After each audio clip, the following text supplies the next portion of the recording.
How to gain respect after a rude person has humiliated you. Have you ever been publicly humiliated by someone, maybe a so-called friend or a loud colleague, and found yourself frozen, not knowing how to react? It's a terrible feeling. One moment you're part of the group, and the next you're the punchline of someone's cruel joke. Maybe they insulted you in front of everyone. Maybe they exaggerated your mistakes just to get a laugh. The room erupted at your expense, and you felt your confidence shrink, unsure whether to fight back or shrink away. Here's a truth most people won't tell you. You don't have to trade insult for insult to reclaim your dignity. In fact, snapping back with anger often does little to earn real respect. The most powerful response isn't a shouting match at all. It's rising up so quietly and so powerfully that the person who tried to break you ends up regretting they ever dared. In this article, you'll learn a set of brutally honest strategies to gain respect after being humiliated. No feel-good fluff, no people-pleasing niceties, just cold, calculated confidence and action. Because when someone tries to destroy your pride in public, your silence and your growth can haunt them far louder than any words. Before we dive in, a quick note.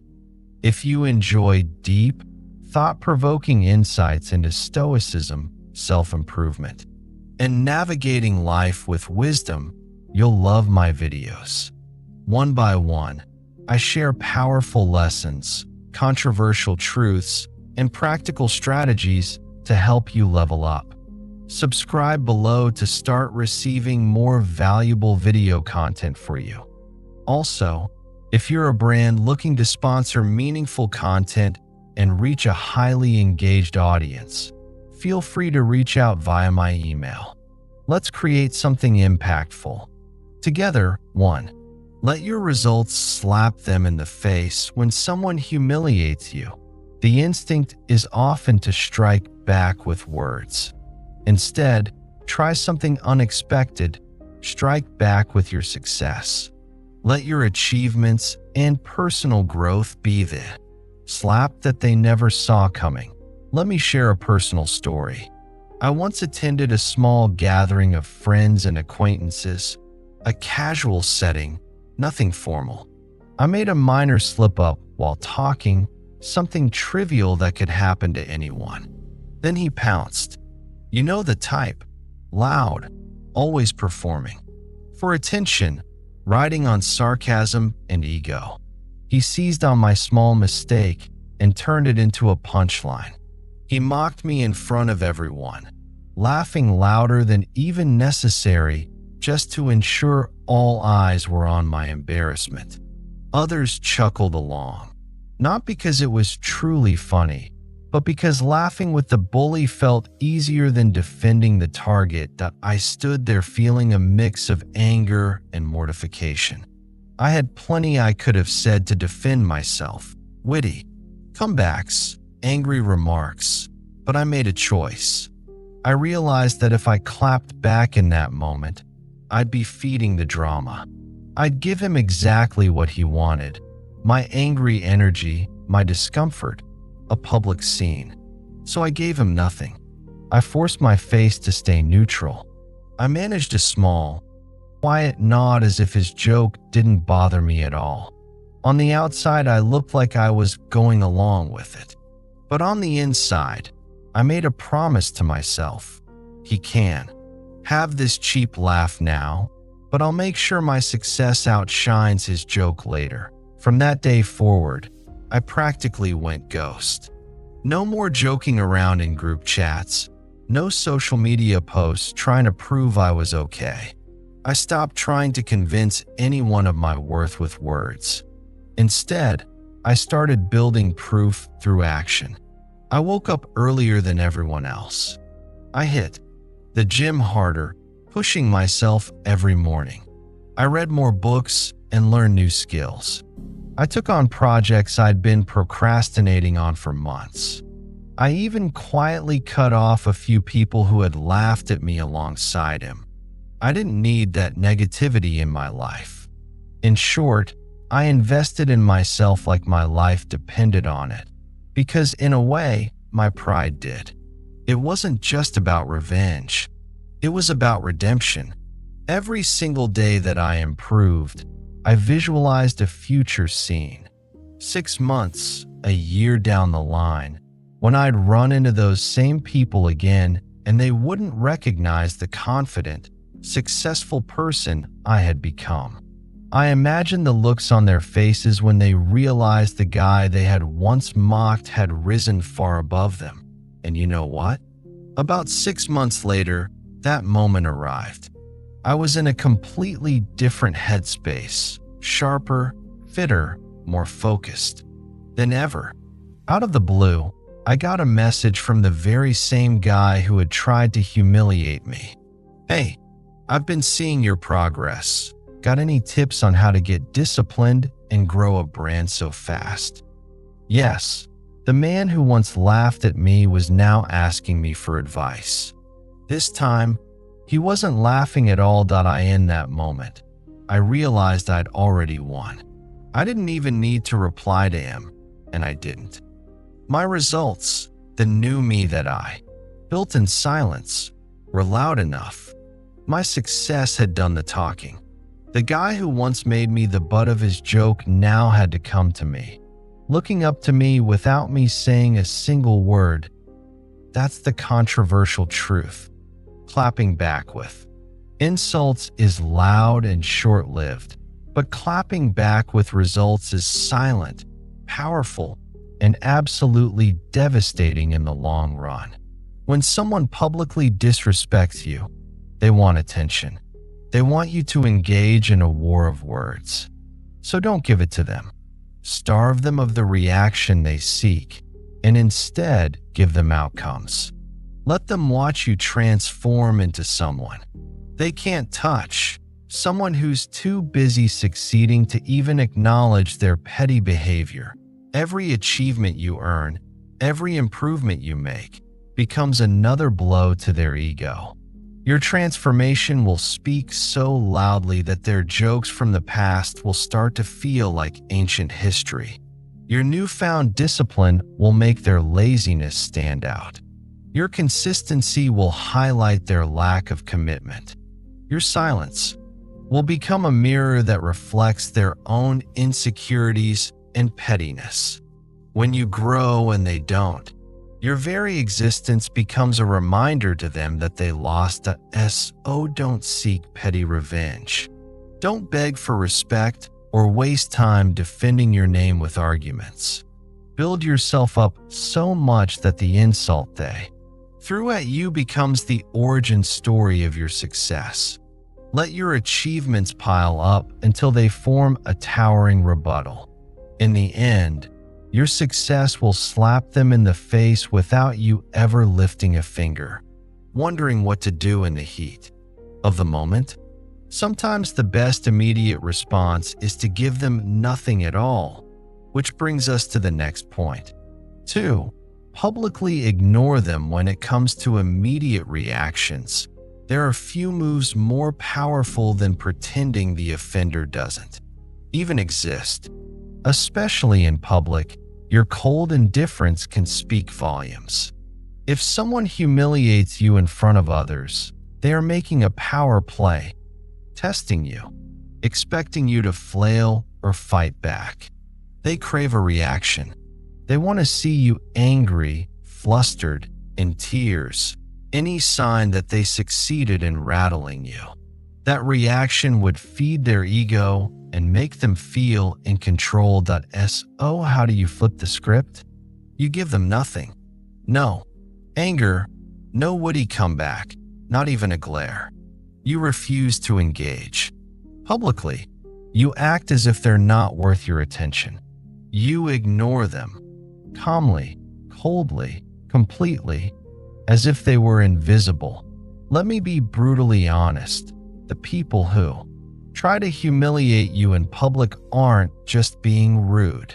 They're asserting dominance, counting on the spectacle of your reaction. I once knew a guy in our social circle who loved to show off by putting others down. He was loud, smug, always trying to one-up everyone whenever an audience was watching. One day, I confided something personal to him, a mistake on my part, as it turned out. Later, in front of a group of our friends, he used my personal story as ammunition for a joke. He called me out in front of everyone, exposing something I told him in private just to get laughs. Everyone burst out laughing, caught in the momentum of the moment. Everyone except me. I did not laugh. I didn't even argue or say "not cool." Man, I simply went quiet and stared at him with a blank, unamused face. I let an uncomfortable silence hang in the air. I didn't defend myself or snap back. I just looked at him, eyes cold, showing zero emotion. Then I looked away as if he weren't even there. In that instant, I decided he was done in my life. After that day, I cut him off completely. No more eye contact, no casual "what's up?" nods when we passed each other, nothing. I treated him like air. He ceased to exist for me. Over the next few months, I focused on myself. I got stronger, physically and mentally, set clearer boundaries, and paid attention to who my real friends were. I noticed people around me starting to respect the new distance I kept from this toxic person. I wasn't playing social games anymore. I wasn't laughing at jokes that weren't funny or tolerating disrespect, even in small forms. Then, a couple of months later, something interesting happened. At another gathering, that same guy walked up to me in front of others and tried to play it off like nothing ever happened. With a big fake grin and an upbeat tone, he said, "Hey, bro, we good now?" As if a little time would make me forget how he had tried to embarrass me. I looked at him briefly, and without saying a single word, stepped right past him and kept walking. Not a glance back, not a smirk, just total silence and dismissal. In that moment, in front of everyone, he suddenly looked very small. You could practically see his ego deflating. I did what he absolutely did not expect. I continued to keep my power by refusing to give him any recognition. He had banked on me responding, even if it was with a grudging, "Yeah, we're fine." But by not even answering, I showed that he meant so little to me that I couldn't be bothered. He tried to make me feel insignificant, and now he was the one left feeling insignificant and ignored. People often say, "Be the bigger person." Usually they mean you should forgive and forget, or stay polite in the face of rudeness. But being the bigger person doesn't mean you have to grant further access to someone who disrespected you. It doesn't mean you must smile and pretend everything is okay. True maturity isn't about plastering on a fake smile for appearances. Sake, it's about having the self-control to not engage with toxic behavior at all. You don't have to forgive blatant disrespect just to look mature. Sometimes, maturity is choosing to protect your energy and not acknowledge the offender. Why is publicly ignoring someone so powerful? Let's break it down. It starts there. Ego. They expected drama and a big reaction from you. Instead, you serve them nothing. No fuel for their fire. They're left wanting, and their attempt to rile you up falls flat. It shocks the crowd. People witnessing the situation expect a noisy confrontation or at least a heated exchange. When you respond with silence and composure, it's memorable. Silence in a moment like that is startling and deeply impressive. It shows who truly has control. It flips the power dynamic. That person thought they could embarrass you publicly and come out on top. But when you don't take the bait, Suddenly, they're the ones standing there awkwardly, getting no reaction. They become the fool who can't provoke you, essentially, losing the battle they started. You've made them invisible, which is the last thing they wanted. It shows you're unbothered, and they're irrelevant. You didn't have to raise your voice, hurl an insult, or even explain yourself. By doing nothing, you sent the message that this person does not matter enough to affect you. And nothing cuts deeper than realizing you mean nothing to someone. You tried to hurt. At the end of the day, respect isn't won by trading barbs or engaging in petty spats. It's won by showing that some people don't even deserve a response. That's how kings move. That's how bosses operate. They don't stoop down to argue with a heckler. They simply exclude that person from their attention. So, when someone disrespects you in public and later tries to sweep it under the rug as if it never happened, don't meet them halfway. Don't force a smile just to smooth things over. Don't play nice with someone who proved they don't deserve your kindness. Publicly ignore them. Let your silence echo louder than any angry comeback ever could. Let them stand there in a room full of people, suddenly realizing that you've completely outgrown them. They're no longer in your circle. They've been quietly demoted to stranger. And trust me, everyone watching will take note. People will respect you more, not because you delivered some snappy one-liner, but because you had the strength to say nothing at all. Point 3. Speak once and never again. Silence is often golden, but occasionally you need to set the record straight. One time.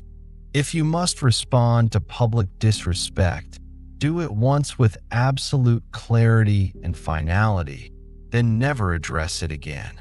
Speaking up one time can be more powerful than arguing 10 times. I'll give you an example I'll never forget. Years ago, I worked with a guy who acted like he owned the place. He was charming to higher-ups when he needed to be, but behind closed doors he was manipulative and loved putting others down. During one team meeting, he decided to take a cheap shot at me in front of everyone. It was a blatant, public jab at my reputation, designed to undermine me and get a laugh from the room. As soon as he said it, all heads turned toward me, waiting to see how I'd react to this humiliation. My heart was pounding, but I knew this was a pivotal moment. I calmly met his gaze and delivered one single sentence in an icy, controlled tone. "Director, if you really believe that, then I've clearly overestimated your integrity." Then I stopped. That was it. I said my piece and went silent. No raised voice, no long speech. I simply leaned back in my chair, folded my arms, and let a heavy silence descend on the room. You could have heard a pin drop. His face went through a series of emotions: surprise, anger, and a bit of panic. He let out a nervous chuckle and tried to shift the blame or make light of it. He even glanced around, looking for support from others. But it was too late. The damage was done. I didn't bother to continue the exchange. I had said what needed to be said, and I refused to engage. Further, I never brought it up again after that meeting, not to him, not to anyone. I gave that incident zero additional energy. Guess what everyone remembered from that day? Not his little insult. They remembered that one line I delivered and the fact that I held my ground without turning it into a yelling match. They remembered the restraint and confidence it took to say something so sharp just once and then go quiet. In conversations later, people would mention how stunned they were and how that shut him down. My coworker's attempt to embarrass me backfired spectacularly, because now he was the one looking foolish and scrambling, and I was the one who looked strong. here's why speaking once and never again is such a powerful strategy. Your words become unforgettable. In a world where people won't stop talking, a single, well-placed statement hits like a thunderbolt. Everyone is used to noisy back-and-forth arguments. They tune out repetitive chatter. But if you make your point once, clearly and confidently, it stands out. It's not part of a debate, it's a statement. And a statement, delivered once, is far more memorable than a dozen retaliatory quips that signals unshakable confidence. When you don't feel the need to defend yourself over and over, it tells the whole room one thing. This person knows their worth. You've said what you needed to say, and you're done. That kind of self-assured brevity is rare. It shows you're secure enough in the truth that you don't have to keep justifying or explaining yourself. You know who you are, period. It throws the aggressor off balance. The moment you stop responding, the person who disrespected you starts losing their footing. They expected you to argue or protest repeatedly. When you don't play that game, they begin to unravel. They might start repeating themselves, raising their voice, or frantically trying to win people back to their side. In doing so, they often dig their own grave socially. Meanwhile, you've moved on, leaving them to flail around it. It's important to understand a somewhat controversial truth here. You don't owe anyone an elaborate explanation or defense after they've disrespected you. If someone publicly twists your words or insults you, you don't owe them a prolonged conversation to clarify or win back their approval. They forfeited the right to your detailed explanation the moment they tried to embarrass you. You have to remember, what such people really want is not understanding, it's control. They want you to chase their validation, to need them to see your side. Don't give them that satisfaction. So, here's what you do. Speak once. Not out of anger, never out of rage. That can cloud your message, but out of power. Say what you mean in one strong, clear stroke. Then shut the door on the topic. Let them live in the echo of that one statement. That silence that follows. That's your armor. It signals that the discussion is over on your terms, not theirs. And believe me, nothing haunts a disrespectful person more than realizing they can't pull you into their drama anymore. That they no longer have access to your attention or emotions. Think about it. Weak people, when disrespected, often scramble to be understood. They'll write paragraph after paragraph in text trying to defend themselves to someone who treated them poorly. They'll post long, passionate social media statuses hoping to set the record straight or get sympathy. They might even plead with mutual friends to explain their side of the story to the offender. But those efforts rarely change the offender's mind. They only make the person look desperate for approval. Strong people take a very different approach. They say what needs to be said once, and then they let everyone else scramble to interpret or react. They don't do the scrambling themselves. They don't chase closure or understanding from someone, determined to misunderstand them. And that's not ego or arrogance. That's self-respect. It's recognizing that your peace is more important than their opinion, that you're not just protecting your peace by doing this. You're commanding it. You're making it clear that you value your own sanity and self-worth over engaging with negativity. And ironically, that often earns more respect. People might not say it to your face, but they'll think, wow, she stood up for herself and then just moved on. That's strength.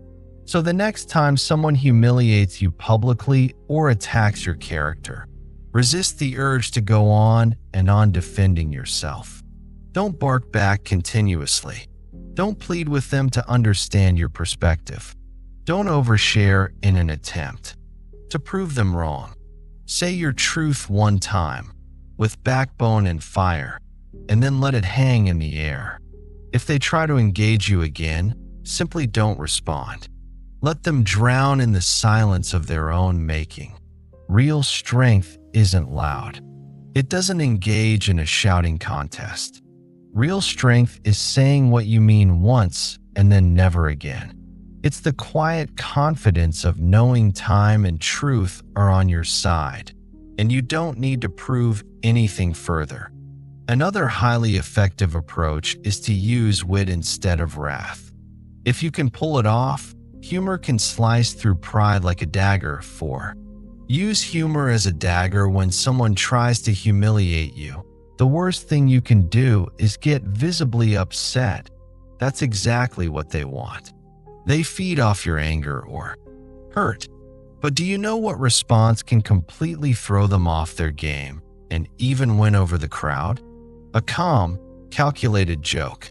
Humor, used correctly, can be a dagger that slips under the skin of their ego and cuts deep, all while you're smiling. Let's set the scene. I was in a meeting with about 10 people. One of the guys present was the kind who's overly confident and very comfortable being loud and critical. Partway through the discussion, he decides to challenge me in the most condescending way possible. With a smirk, he says something like, "Honestly, I'm not sure you really understand what the client is asking for."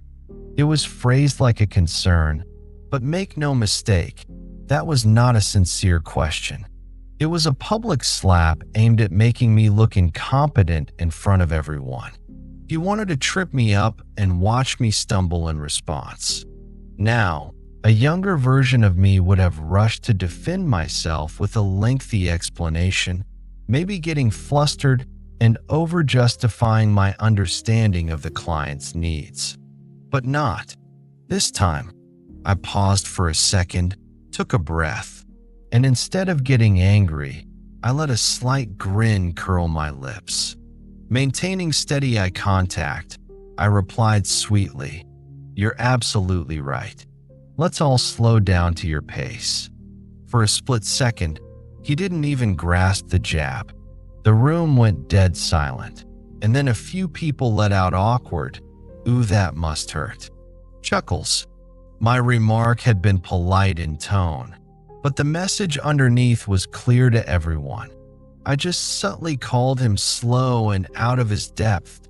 Here's the best part. I didn't follow up with any further explanation or argument.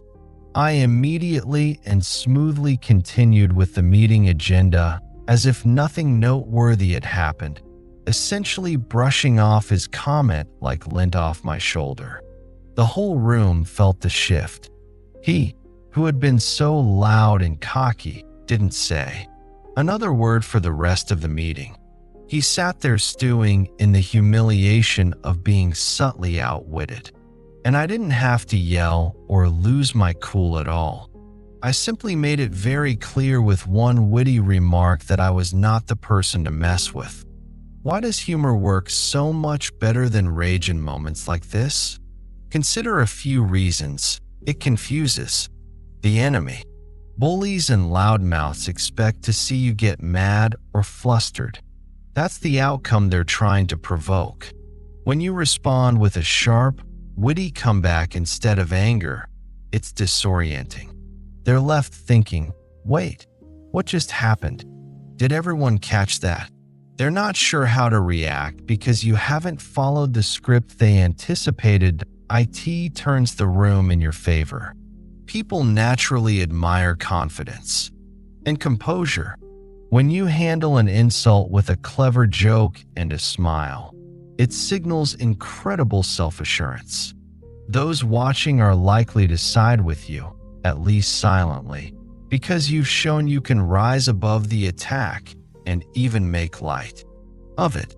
A well-timed joke at the bully's expense flips the social energy. Suddenly you have the upper hand, and the crowd's sympathy or admiration shifts toward you. It makes the moment memorable. Anger can be dismissed and forgotten. Oh, he got mad and they argued, whatever. But a savage one-liner? That will be remembered and retold. People will be quoting it later. Did you hear what she said to him? Even the person you aimed it at will replay it in their mind repeatedly, feeling the sting each time. A great comeback becomes part of the story others tell about you. The time you shut down the bully with a single joke. Now you might be thinking, that's great if you're quick with humor, but what if I can't think of anything witty in the moment? Like any skill, you can prepare and practice. It helps to have a few go-to clever lines in your back pocket. These aren't meant to instigate. They're meant to diffuse the attacker's blow and turn it back on them subtly. Here are a few examples. That's a bold opinion. Wrong, but bold. I see you completely misunderstood me, but I admire your confidence in staying wrong. I'd love to argue with you, but I prefer to win arguments. I love how you said that like it actually made sense. Delivered with a calm smile. Lines like these can leave an insulter speechless. You're not using profanity or overt name-calling. You're using wit. The beauty is that you don't have to scream or get emotional.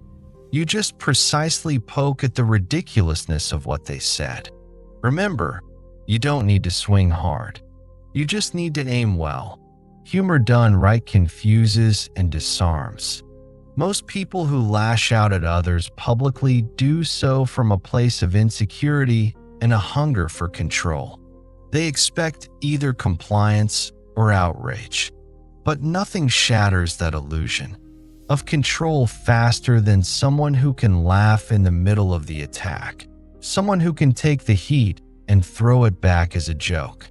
It's as if their punches start landing on thin air, and then suddenly they're the ones who've been cut without even realizing it.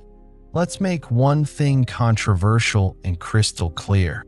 You will not gain respect after a public humiliation by being passive or overly nice about it. You also won't gain it by throwing a crying fit or begging for sympathy about how wrong they were. Respect isn't earned by showing weakness. You gain respect by standing up for yourself with poise, sometimes with a smile, and making it evident that you're unshakable. Humor is one of the most elegant ways to do this. When you crack a confident joke in response to an insult, you're essentially saying, I'm not hurt by you.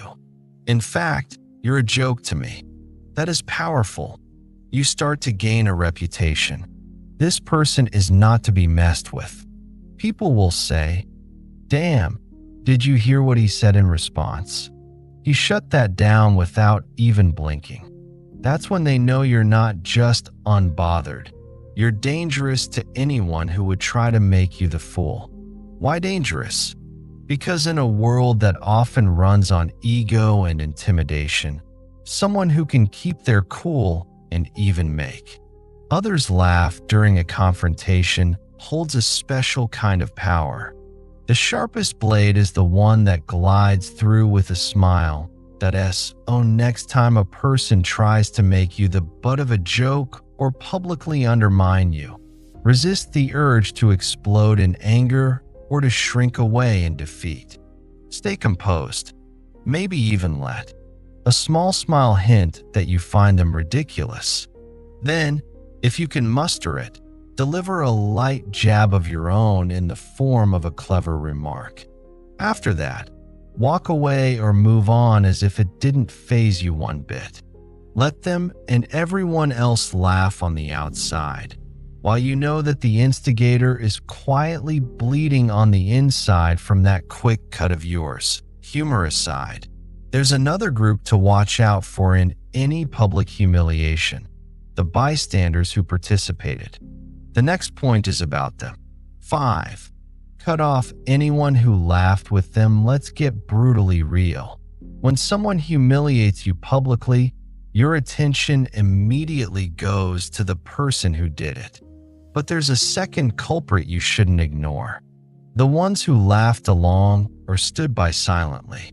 Those so-called friends or acquaintances who joined in on your embarrassment or did nothing to support you have effectively chosen a side.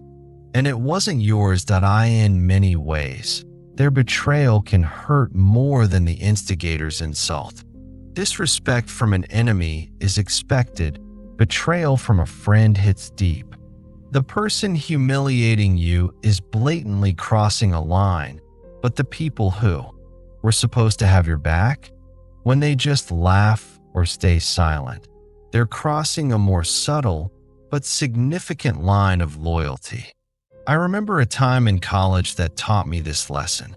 I had a circle of friends I hung out with often. One day, a guy in our group whom I considered a friend decided it would be funny to make a joke, loudly, about my financial situation. Essentially, he teased me in front of everyone for not having much money, something I had confided in him privately. He delivered the line with a grin, and the whole room heard it. Laughter spread through the group like wildfire. It stung badly, but surprisingly, what burned me the most wasn't the jokester himself. Yes, his comment was cruel, but in a weird way, I wasn't entirely shocked that he would say something dumb for a laugh. What really hurt was seeing 3 other people sitting right beside me, people I considered close friends, also laughing along with him. These were the same friends I had studied with, shared meals with, even defended when others badmouthed them. In that moment, their laughter felt like a punch to the gut. They didn't say the words, but their actions, laughing at my expense, said everything. They could have rolled their eyes, given me an apologetic look, told him to shut up something. Instead, they joined in. I didn't make a scene. I didn't call them out right then and there. I sat there quietly, but inside I was taking mental notes and making some decisions. From that moment on, I knew what I needed to do. I was done with them. In the days and weeks that followed, I gradually cut off those friends. I left the group chats, stopped showing up to the usual hangouts. When they asked if I was coming to this or that, I politely declined with excuses until they stopped asking. I didn't argue or explain my reasons to them, because frankly, I shouldn't need to explain why I don't want friends who laugh at my pain. I just removed them from my life, cold and clean. And guess what? Not a single one of those people reached out sincerely to ask why or to apologize. Deep down, they knew. They knew they had laughed when they shouldn't have. They knew they chose the comfort of going along with the crowd over the character of standing by their friend. And once I distanced myself, they didn't try to bridge that gap, likely because confronting it would mean confronting their own lack of loyalty. That experience taught me something crucial. Silence is a choice. Laughter is a choice. Disloyalty is a choice. Those friends made a choice in that moment, and so did I in the aftermath. Here's why you must cut off anyone who laughs along with your humiliation. They've shown their true allegiance. People, don't laugh at jokes that genuinely hurt someone they respect and care about. If they laughed while you were being disrespected, on some level they enjoyed it or at least didn't object to it. Later they might say, "Oh, I didn't mean it," or "It was just a joke." But remember, laughter is agreement in disguise. They agreed it was okay to treat you that way. That's all you need to know about where they stand. Keeping them around signals weak boundaries. If you continue hanging out with people who betrayed you like that, acting as if nothing happened, you send a message. I'll let it slide if you disrespect me. I'll still be here. You effectively give them, and others watching, permission to cross that line again. They'll think, well, it must not have bothered them that much, and you'll look weak for tolerating it. You gain no respect by retaining people who prove they don't respect you. Your presence and friendship are valuable. Treat them as such. If you want people to respect you, you have to demonstrate that you respect yourself enough not to entertain betrayals. By cutting off those who show disloyalty, you're saying, I don't tolerate even subtle forms of betrayal. I'm not desperate for friends, and I'm not going to keep people in my life who don't have my back. It's a powerful statement about your self-worth. Now, some may wonder, isn't it extreme to just cut people off? What if it was a misunderstanding? Certainly, use your judgment. If someone genuinely feels bad and apologizes sincerely, you might choose to give one more chance. But in my experience, those who laugh at you publicly rarely come with a heartfelt apology later, because most don't have the courage to own up to that behavior. And even if they do apologize, it's up to you whether that relationship is worth salvaging. Often, the trust is already broken. Consider what happens if you don't remove these people from your circle. Over time, a few things tend to occur. You start to lose your self-respect and power. These friends might crack more jokes at your expense since they got away with it the first time. They might gossip about you. After all, if they could laugh at you in front of your face, what stops them from talking behind your back? And worst of all, you might start questioning yourself. Maybe I'm being too sensitive? Maybe I deserve this treatment. Spoiler, you're not, and you don't. Let me put it bluntly. If you tolerate snakes, don't be surprised when they bite. If you allow people who betrayed you to slither back into your life without consequence, you're setting yourself up for more pain. You might think you need a dramatic confrontation or some form of closure, but you really don't. You don't have to stage a big fallout or deliver an ultimatum. You simply stop engaging. Stop texting. Stop calling. Stop inviting them into your world. Drift away and pour your time and energy into people who actually support you, or into new friends you haven't met yet. Sometimes the quiet, unannounced cutoff is the most impactful. No warnings, no second chances. Just gone out. Here's a truth. Few people acknowledge openly. Most onlookers will judge how you deal with being disrespected. They take mental notes. If they see you brush off a serious slight and quickly forgive and forget with someone who openly humiliated you, they'll label you, even subconsciously, as someone who can be walked over. It's harsh, but that's how social respect often works. On the flip side, if they see you enforce standards, for example, clearly distancing yourself from those who betrayed you, they'll realize you're a person who demands respect. You become someone who doesn't just talk about self-respect, but acts on it. That makes you a bit of a force to be reckoned with. Someone who won't tolerate being treated poorly. The next time you face public disrespect, don't just pay attention to the loudmouth causing the scene. Look around. See who's laughing along or smirking. See who's conveniently looking at their phone or their shoes, pretending not to notice what's happening to you. Those reactions tell you who your friends aren't. True friends don't join the laughter when you're the target, and they don't stay silent when you're in need. The ones who do, they're effectively telling you they're okay with it. Believe them. Those people are not your friends. They're spectators and, worse, enablers, the type who will side with whoever's wielding power in the moment, even if it hurts you. And they'll likely do it again when the next opportunity arises. When respect is lost, distance is the only cure. Cut them off. quietly, permanently. No big announcements necessary.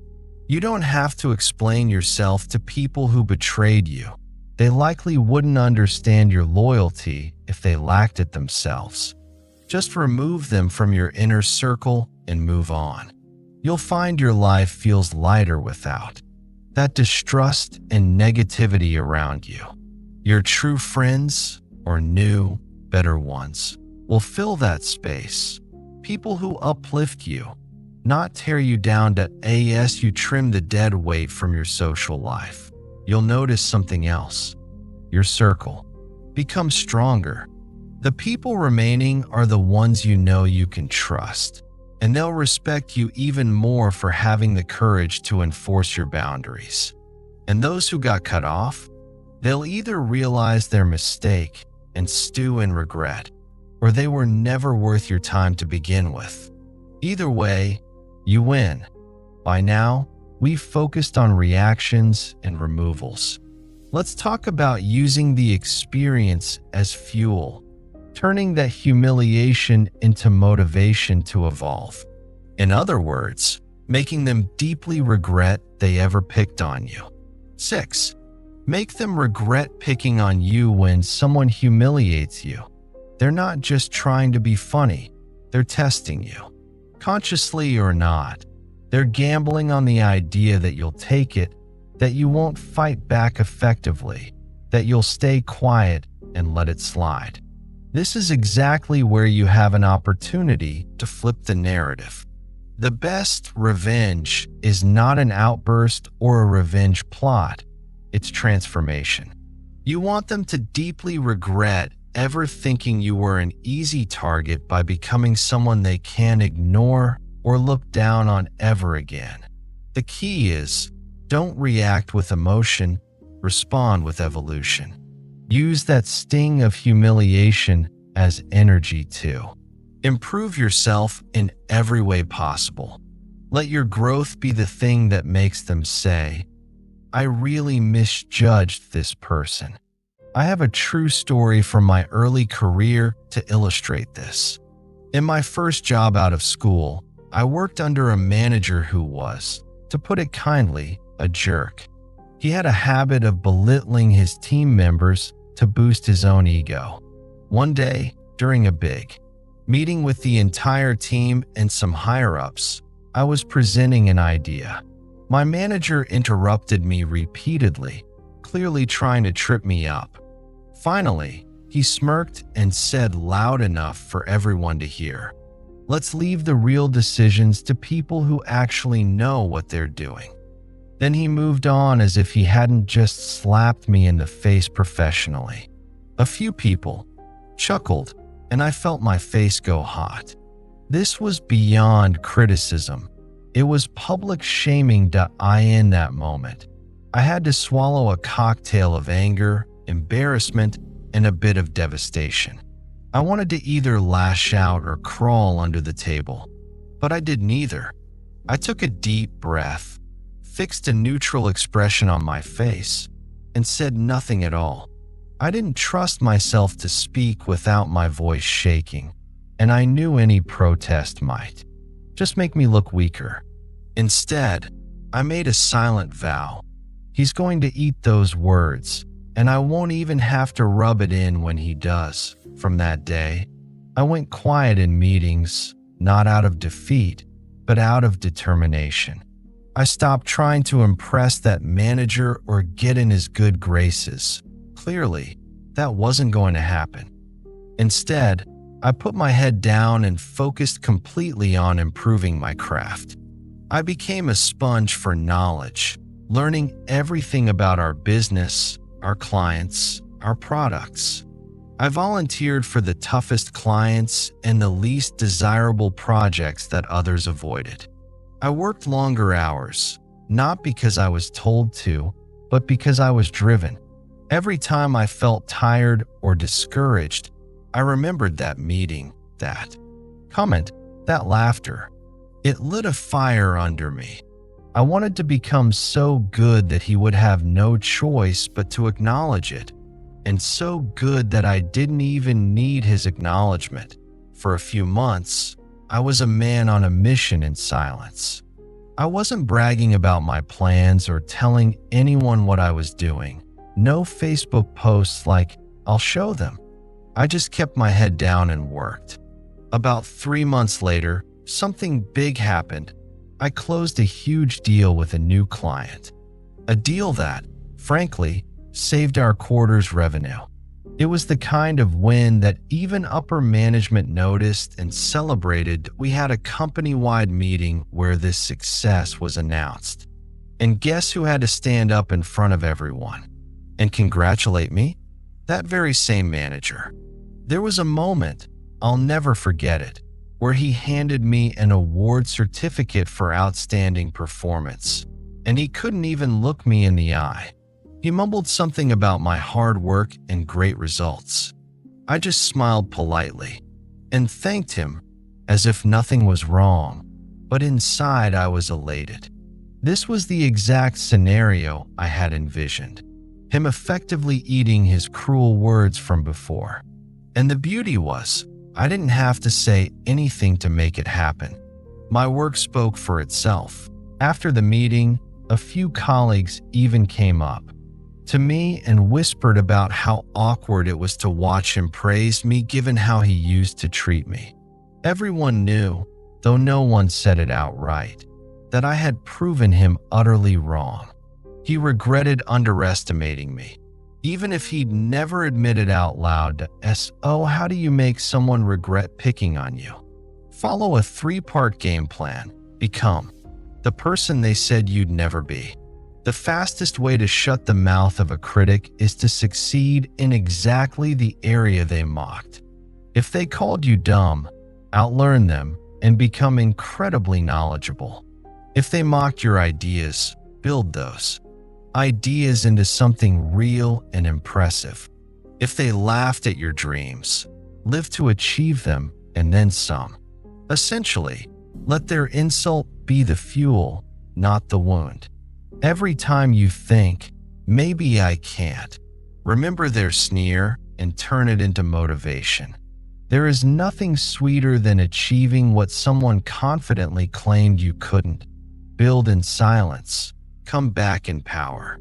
Announcing to everyone how you'll make a comeback might feel good briefly, but it's just noise. Don't broadcast your plan, just work on it. Move quietly and strike when ready. By the time they realize how much you've grown or what you've achieved, it will be too late for them to do anything about it. Your results will already be solid. Had I boasted to my manager, "I'm going to be your top performer," he'd have found ways to sabotage me or dismiss my efforts. Instead, I let it blindside him. The look on a bully's face when they find out you've completely surpassed their expectations, priceless. Don't block them, let them watch. This one might sound counterintuitive, but hear me out. In the age of social media, when someone wrongs us, often our first impulse is to block them everywhere or avoid them. In some cases, that's healthy for moving on. But if you really want them to feel that pang of regret, let them see your rise. The best revenge isn't something delivered in private. It's letting them witness your success from afar, unable to do a thing about it. Let them scroll through updates about your promotions, your happy relationships, your personal milestones. Let them hear your name praised by others.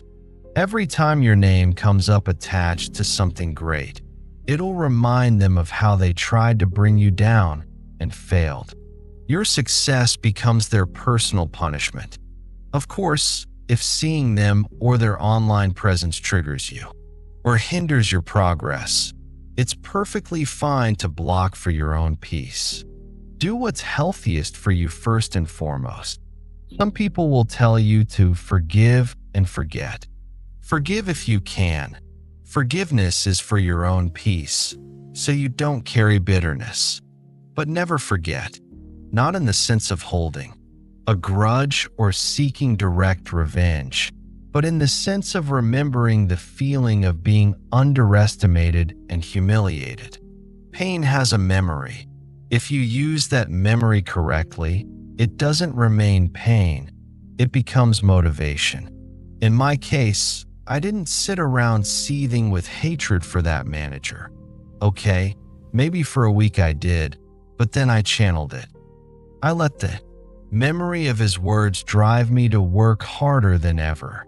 Every early morning and late night, I recalled that laughter at my expense, and it fueled me.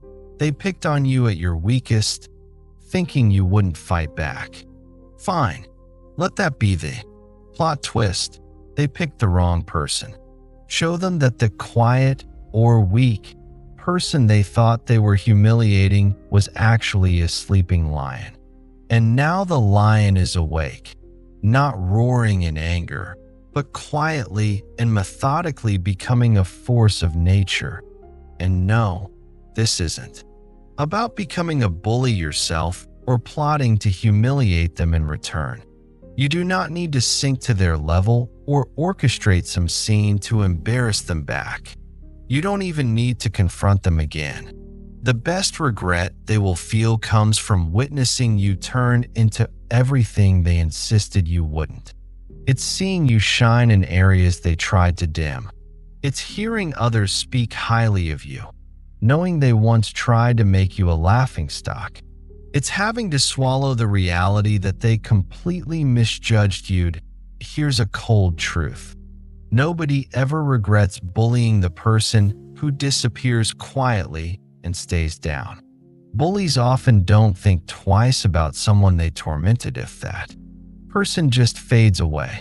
But they do regret underestimating the person who rises back up, stronger and more successful than ever. Suddenly, the power dynamic flips.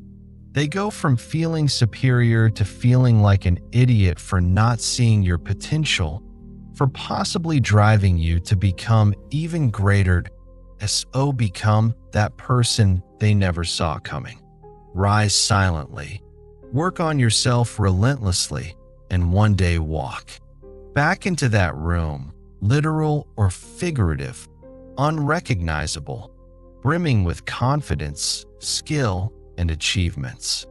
Command the room with your presence and hard-earned status without even trying.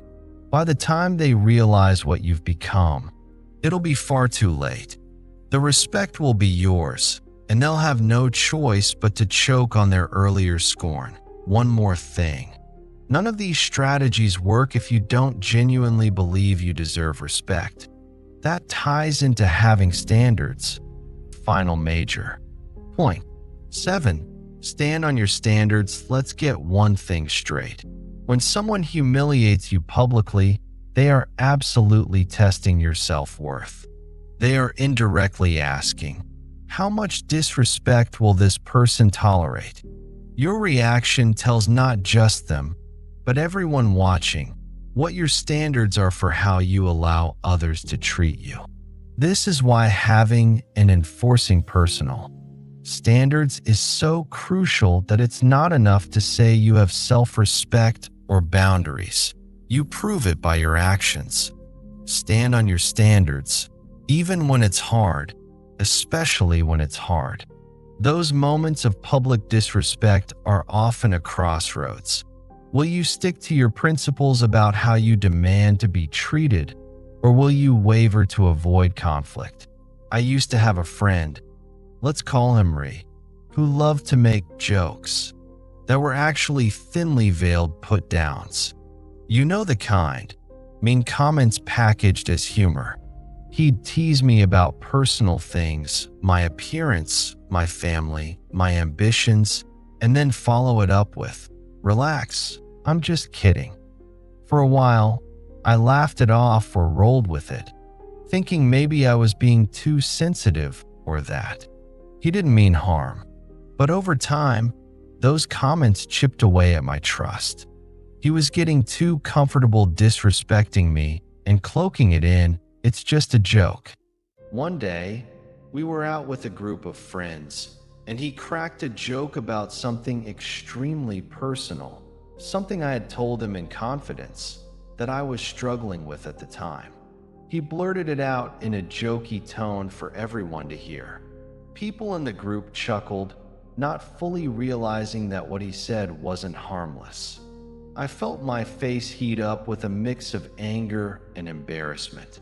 But that was the last straw. I didn't laugh. I didn't even smile. I looked him straight in the eyes and said calmly, "Ree, that's the last time you will ever speak to me like that." He was taken aback and actually laughed. He thought I was bluffing or just momentarily upset, but I meant every word. I didn't create a scene beyond that. I didn't need to. My point was made, and a heavy awkwardness fell over the table. I excused myself shortly after to end the night early. After that incident, I cut the cord completely. On that friendship, I didn't send warnings or have a drawn-out argument. I simply stopped responding to his messages, stopped initiating contact, and effectively vanished from his life. No texts, no calls, no hanging out done. At first, he probably didn't believe I was serious. But weeks went by, then months. I heard from mutual friends that he was confused and a bit annoyed that I couldn't take a joke. But I held my line. I meant it. He was never going to talk to me that way again because I was removing him from any position where he had the chance. And guess what happened? Within a few weeks, something interesting. Those mutual friends, the ones who used to chuckle at his side comments and go along with his behavior, started drifting away from him closer to me. They saw that I wasn't participating in that dynamic anymore, and a couple of them confided that they respected my decision. Some of them had felt uncomfortable with his jokes too, and my standing up for myself made them realize they didn't have to tolerate that either.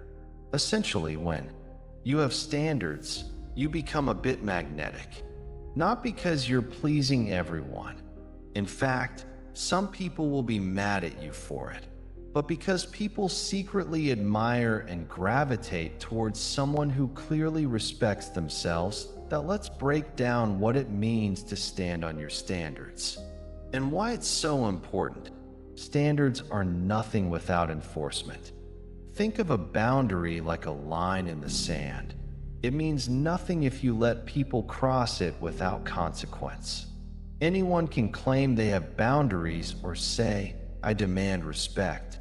But if, when push comes to shove, you do nothing when someone steps over the line, then it's not really a boundary, it's a suggestion.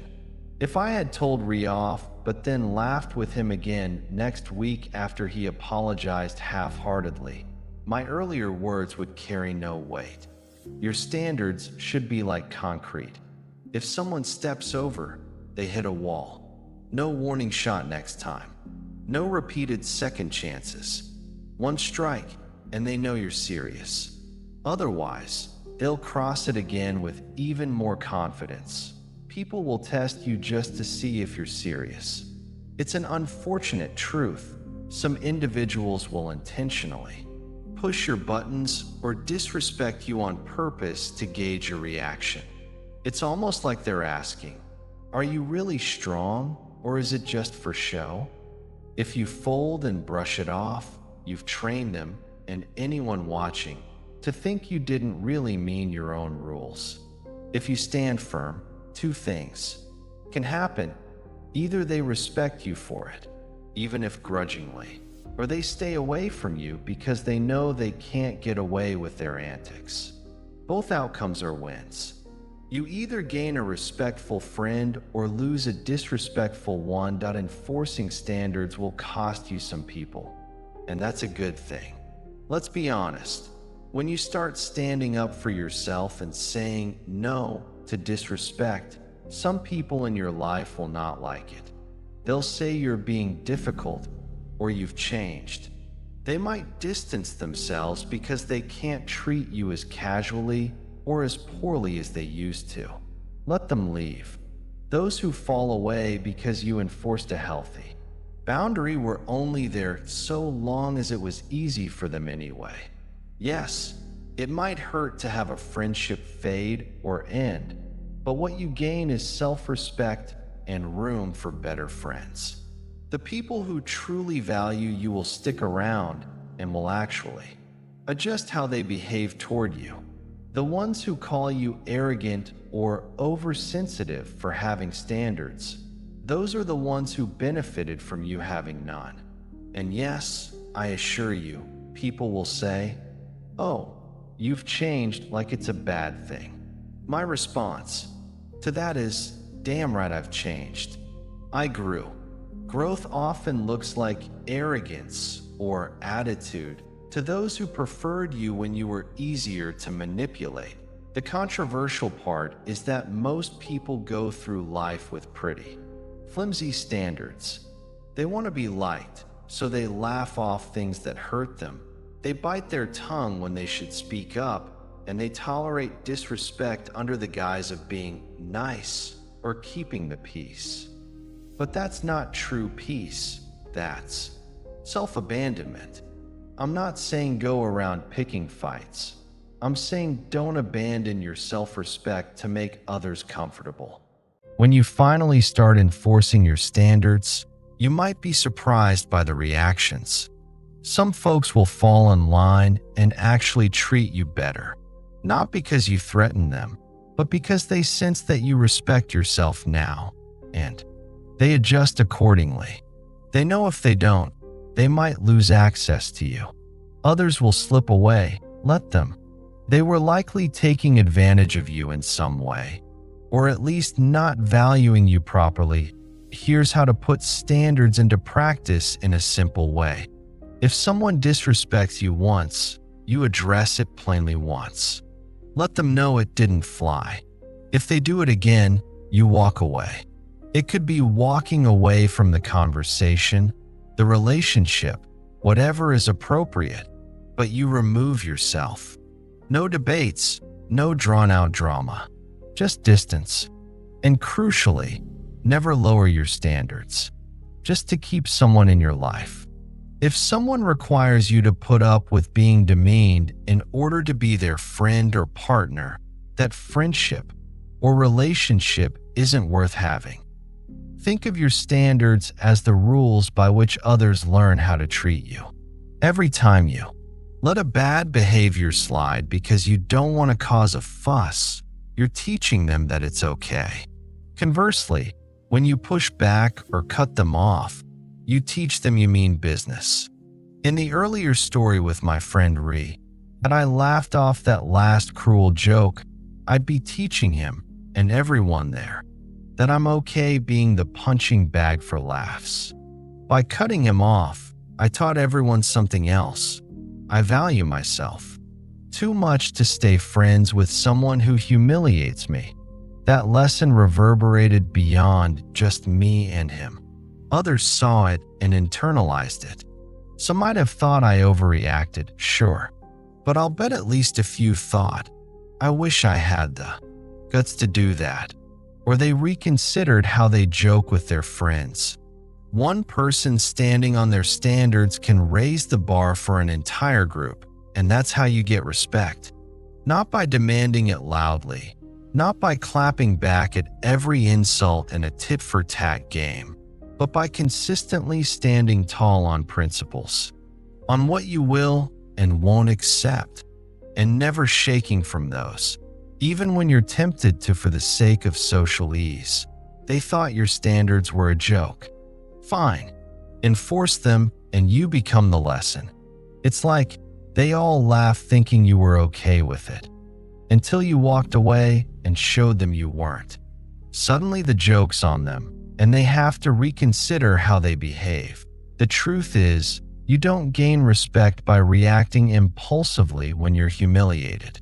You gain respect by how you transform after, and by what you refuse to tolerate going forward. Let them laugh in the moment. Let them gossip. Let them think they got you. While they're busy reveling in a fleeting moment, you'll be busy building a better you, setting stronger boundaries, cultivating real friends, and planning your comeback. So let them write their little punchlines and whisper about you. While they're stuck in that shallow cycle, you evolve in silence. You rise with purpose. And by the time they realize the magnitude of what you've become, you'll be untouchable. Not because you shouted louder than them, but because you stood unshakable in your self-worth and proved every one of their assumptions dead wrong. The world is full of people who will test you, test your boundaries, test your patience, test your self-esteem, just to see if you love yourself enough to defend yourself. Your job is to show them that you don't need to lower yourself to their level to prove a point. Show them that their attempts to dull your shine are pointless because your light is internal and it doesn't dim just because someone throws shade. Show them that every attempt to disrespect you will be met either with silence, a smile, or swift consequences, but never with you compromising your values. At the end of the day, the strongest revenge you can ever have on someone who humiliated you is this: become someone they have to respect. Even if they don't like you, even if they never admit it publicly, they will know in their heart and mind that you are not beneath them. In fact, you've risen far above their petty games. So the next time someone tries to humiliate you, remember this entire discussion. Take a deep breath, put on a little smile, and save your energy. Maybe you say a cutting one-liner if it's appropriate, or maybe you say nothing at all. But most importantly, you get to work on yourself, on your goals, on your future. You don't need the immediate applause or the last word in a shouting match. What you need is the quiet resolve to let your actions do the talking over time. Smile, say nothing, and let that incident light a fire in you. Because you don't need to win in that 5-minute exchange. You're playing the long game. You're going to win in life, not just in an argument. And when you finally do speak again or show your face in that arena, it won't be to engage in their nonsense. It'll be through your results, your success, your growth, your unbothered, elevated existence. That will be the final word in this story. And it will be louder and more respect commanding than any insult or comeback could ever be. Now that's how you gain respect after a rude person has tried to humiliate you. Let your silence and your success speak for you, and let those who doubted you choke on the dust you leave behind. The victory is yours.